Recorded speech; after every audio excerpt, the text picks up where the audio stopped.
I'm Julia, 29F, and I've been married to Luke, 32M, for 3 years. We're expecting our first child, and I'm currently 7 months pregnant. I want to share my story and get some outside perspectives. I grew up in a small town called Millbrook with my mom, Sandra, and younger brother Jake.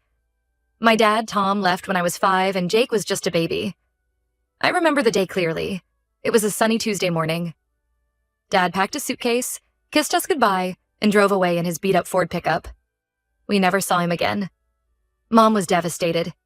She had dropped out of high school when she got pregnant with me and had been taking night classes to get her GED and start nursing school. With Dad gone, she had to give up that dream to work full-time and support us. Money was always tight growing up. Mom worked as a waitress at the local diner during the day and cleaned offices at night. Jake and I learned to be independent early on. I started babysitting for neighbors at 12 and got my first real job at Wilson's Grocery when I was 16. Despite the financial struggles, Mom always made sure we had what we needed. She'd skip meals so we could eat, buy us school supplies before paying bills, and somehow always managed to get us small gifts for birthdays and Christmas. I remember one Christmas when I was 10. She worked extra shifts for weeks to buy me the bike I wanted. Her selflessness and work ethic shaped who I am today. I did well in school, joining the debate team and becoming editor of the school newspaper. I dreamed of going to college to study journalism, but when I graduated high school, the reality of our finances hit hard. Mom had been diagnosed with rheumatoid arthritis, and her medical bills were piling up. Jake was starting high school and needed braces. I couldn't bear the thought of taking on student loans and being a financial burden, so I decided to postpone college and work full-time instead. I got a job as a receptionist at Patterson Manufacturing, a local business that made car parts. Over the next few years, I worked my way up to office manager. It wasn't my dream career, but it allowed me to help support my family and save a little for the future. During this time, I dated a few guys from my hometown, but nothing serious. Most of them couldn't understand why I was so focused on work and helping my family instead of partying or planning for college like our peers. Luke came into my life when I was 24. We met at a friend's barbecue and hit it off immediately. He had just moved to Millbrook to open a branch office for his marketing firm. Luke was charming, successful, and came from a good family. It felt like a fairy tale after years of struggling. Luke grew up as an only child in Oak Ridge, an affluent suburb about an hour from Millbrook. His dad was a corporate lawyer, and his mom, Diane, was a high school English teacher. They gave Luke everything: private school, summer camps, European vacations. Luke's dad passed away from a heart attack when Luke was in his second year of college. After that, Diane never remarried and focused all her attention on Luke. When we first started dating, everything was perfect. Luke was attentive and romantic. He'd surprise me with flowers, take me on weekend trips to the city, and made me feel cherished. For the first time, I felt like I could relax and be taken care of instead of always being the responsible one. The first sign of trouble came when I met Diane. Luke took me to Oak Ridge for dinner at her house. She lived in a beautiful colonial-style home, meticulously decorated. Diane was polite but cold, scrutinizing everything I said and did. I chalked it up to nerves and tried harder to impress her. I brought a homemade apple pie, my grandmother's recipe, offered to help clean up, asked about her book club, but nothing seemed to thaw her icy demeanor. As we left that night, I overheard Diane telling Luke he could do better and that I wasn't their kind of people. Luke brushed it off, saying his mom was just protective and would warm up eventually. I wanted to believe him, so I ignored the red flags. Over the next year, Luke and I grew closer. He was supportive of my family commitments, even offering to help Jake with college applications. When Luke proposed on a weekend trip to Niagara Falls, I was overjoyed. I thought I had finally found my happily ever after. After we got married, things were good for a while. We had our own place in Millbrook, and I rarely had to see Diane. Luke was doing well at work, and I was still at Patterson Manufacturing. We talked about starting a family and saving for a house. But about a year ago, everything changed. Luke came home one day and announced he was quitting his job to start a business with his college friend, Alex. They had this idea for a tech startup that would revolutionize online advertising. Luke was convinced it would make them millionaires. I was skeptical, but tried to be supportive. We had some savings, and I figured we could tighten our belts for a while until the business took off. But months went by, and they still hadn't launched anything. Our savings dwindled, and Luke started talking about taking out loans. It was around this time that I found out I was pregnant. It wasn't planned, but we were excited. However, the reality of our financial situation quickly set in. Luke suggested we move in with Diane temporarily to save money.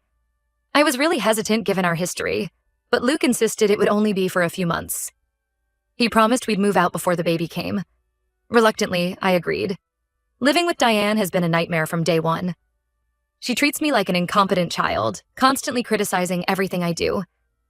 She has all these strict rules: mandatory family dinners, early bedtimes, no snacks in the house. If I object, she guilt trips me about how she's graciously opened her home to us. She's constantly making snide comments about my background and how I was raised. She'll say things like, "Oh, I guess you didn't learn proper table manners in your family," or, "It's so nice that Luke is giving you a chance at a better life." One day, she found an old photo album I had brought with me. She flipped through it, making disparaging comments about our small house and secondhand clothes. When she saw a picture of Mom in her waitress uniform, she said, "Well, I suppose someone has to do those jobs." I was furious, but Luke told me I was overreacting. Luke never stands up for me. He always takes his mom's side or says I'm being too sensitive. They gang up on me constantly. I feel so isolated and alone. As my pregnancy progressed, things got even worse. Diane started monitoring everything I ate, insisting certain foods were bad for the baby. She threw out my prenatal vitamins and replaced them with some herbal concoction she swears by. When I told her my doctor hadn't approved it, she scoffed and said, "Doctors don't know everything." Luke sided with his mom, saying I should trust her experience as a mother. It didn't matter that all her information was outdated or that every pregnancy is different. The breaking point came last week. I had to go on early maternity leave due to some pregnancy complications. My doctor ordered bed rest, but Diane insisted I was just being lazy. She started complaining that I wasn't contributing enough to the household. She said if I couldn't do chores or pay rent, I needed to leave. I was shocked that she'd kick out her pregnant daughter-in-law. Even worse, Luke agreed with her. He said I was taking advantage of their generosity and needed to step up. When I reminded him of my doctor's orders, he accused me of exaggerating my condition. I'd had enough. I packed a bag and left that night to stay with my mom. Luke has been blowing up my phone, alternating between angry messages and pleas to come back. But I don't think I can do this anymore. I love Luke, but I'm starting to realize he'll always put his mom first, and I refuse to raise my child in such a toxic environment. But I also feel guilty about potentially separating my baby from their father. My mom says I'm welcome to stay with her as long as I need. Jake and his wife have also offered support. It feels strange to be back in my childhood home, but also comforting. So Reddit, AATA for leaving my husband while heavily pregnant? Should I try to work things out, or am I right to walk away? I could really use some outside perspectives as I figure out my next steps. Update 1. Thank you all for the supportive comments on my original post. I really appreciate the advice and kind words. I wanted to give an update on what's happened in the last couple weeks. After taking some time to clear my head at my mom's place, I decided to meet up with Luke to talk things through. We agreed to meet at a small cafe in town, neutral ground that felt safer than being alone together or at Diane's house. The cafe held a lot of memories for us. It's where we had our first date in Millbrook, where Luke told me he loved me for the first time, and where we often met for lunch when things were good. Sitting there now, it felt like a lifetime ago. The conversation didn't go well. Luke started off apologetic, saying he realized he'd messed up and wanted to make things right. He even offered to move out of his mom's and get our own place again. For a moment, I felt a glimmer of hope. But as we kept talking, it became clear nothing had really changed. He still defended his mom's behavior, saying she was just trying to help in her own way. He accused me of being ungrateful and said I needed to apologize to Diane if I wanted to come back. I told Luke that I deserved to be treated with respect, especially while pregnant with his child. I reminded him of specific incidents, like when Diane threw out my vitamins or when she made disparaging comments about my family. I asked him why he never stood up for me. His response floored me. He said that since he was the one working on his business while I was on leave, I should just suck it up and do what his mom wants. He even suggested that my pregnancy hormones were making me overreact. When I pointed out that his business wasn't making any money yet, he got defensive and said I never supported his dreams.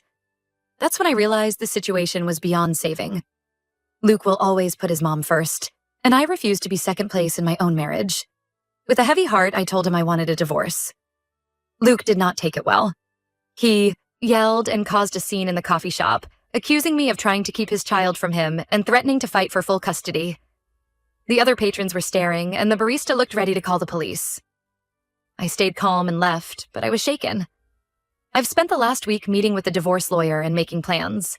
My lawyer advised me to document everything. All the mistreatment from Diane, Luke's failure to stand up for me, the scene at the coffee shop. We're pushing for primary custody given Luke's unstable work situation and living arrangements. It's been really hard emotionally. I still love Luke in many ways, and more in the future I thought we'd have. I keep thinking about the good times. Our first dance at our wedding, the night we found out I was pregnant, all the plans we made for our future. But I know this is the right choice for me and my baby. I deserve a partner who puts our family first, not his mother. My own family has been incredibly supportive. My mom is helping me set up the nursery in her spare room. It's small but cozy. We've been painting the walls a soft yellow and setting up the crib that Jake and I used as babies. Mom's been accompanying me to all my doctor's appointments and making sure I'm taking care of myself. Jake and his wife Sarah have been amazing too. They live about an hour away but have been visiting every weekend. Sarah is pregnant too, about 3 months behind me. We've been bonding over pregnancy symptoms and baby prep. It's bittersweet. This isn't how I imagined sharing my first pregnancy with family, but I'm grateful for their support.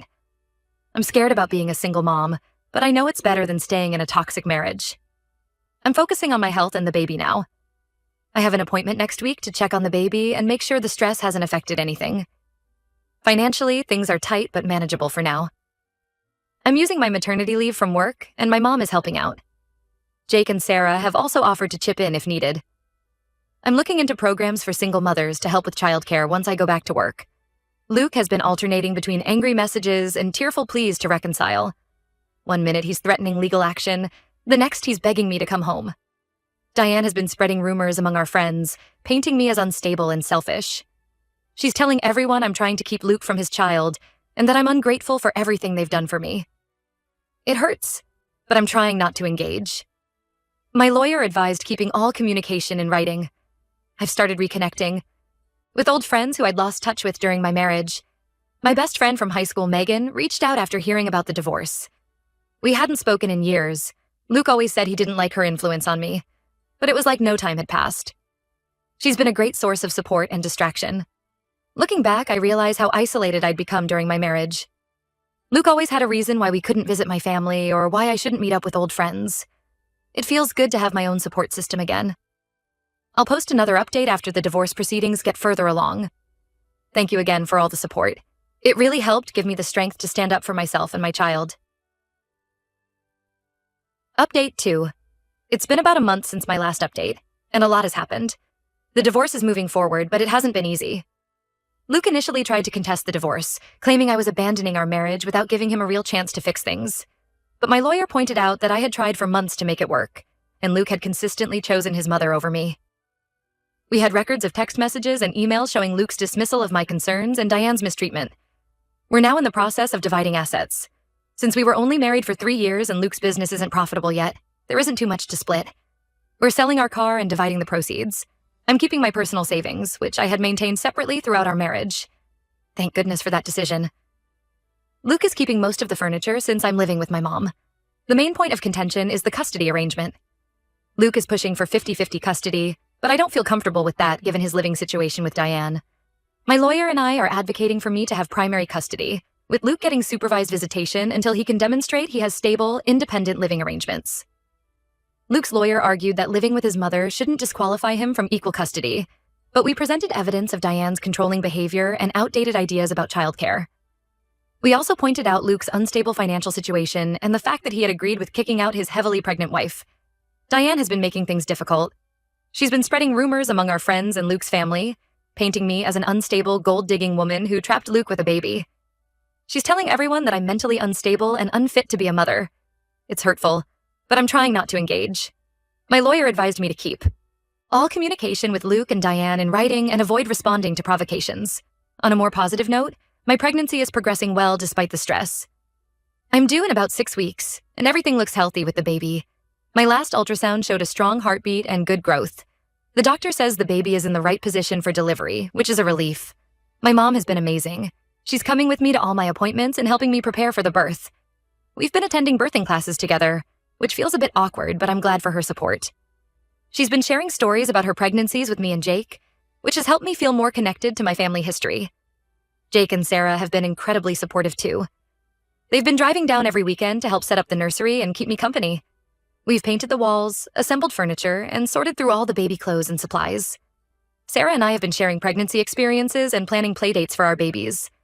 It's not how I imagined my first pregnancy would go, but I'm grateful for their support. I've also started reconnecting with old friends who I'd lost touch with during my marriage. My best friend from high school, Megan, has been a rock. She's been coming over regularly, bringing comfort food, and providing much-needed distraction. We've been binge-watching our favorite shows from high school and catching up on years of missed gossip. Last weekend, Megan organized a small baby shower for me. It was just a few close friends and family, but it meant the world to me. Everyone brought a book instead of a card, so the baby will have a nice library to start with.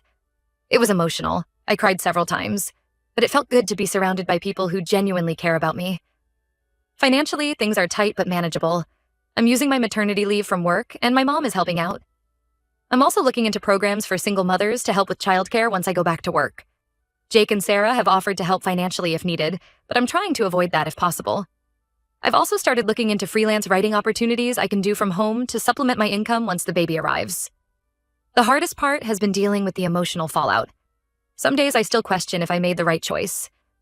But then I remember how miserable and disrespected I felt living with Luke and Diane, and I know I couldn't have stayed. It's been a roller coaster of emotions. One minute I'm excited about the baby. The next I'm mourning the loss of my marriage and the future I thought I'd have. I've started seeing a therapist to help process everything. It's been helpful to have an objective person to talk to about my fears and doubts. She's been working with me on setting boundaries and building my self-esteem. We're also discussing strategies for co-parenting with Luke and dealing with Diane's interference. I'm nervous about the birth and raising a child on my own, but I'm also excited to meet my baby and start our new life together. Whatever happens with Luke and the custody arrangement, I know I'll do everything I can to give my child a loving, stable home. Last week, I ran into Luke's cousin Amy at the grocery store. She's always been kind to me, and to my surprise, she gave me a hug and said she was proud of me for standing up for myself. It meant a lot to know that not everyone in Luke's family believes Diane's lies.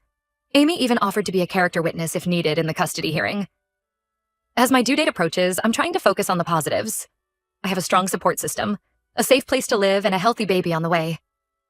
It's not the life I imagined, but I'm determined to make the best of it. I've been working on a birth plan with my doctor and my mom. We've decided that mom will be my primary support person in the delivery room. Part of me is sad that Luke won't be there, but I know having my mom there will be more comforting. Luke has been pushing to be present for the birth, but I'm not comfortable with that given our current situation. My lawyer advised that I'm within my rights to limit his access until the custody arrangement is formalized. It's a tough decision, but I need to prioritize my health and the baby's well-being right now. I've also been thinking a lot about names for the baby. Before all this happened, Luke and I had talked about family names. Now I'm leaning towards naming the baby after my grandfather if it's a boy, or my grandmother if it's a girl. It feels right to honor the family that's supporting me through this difficult time.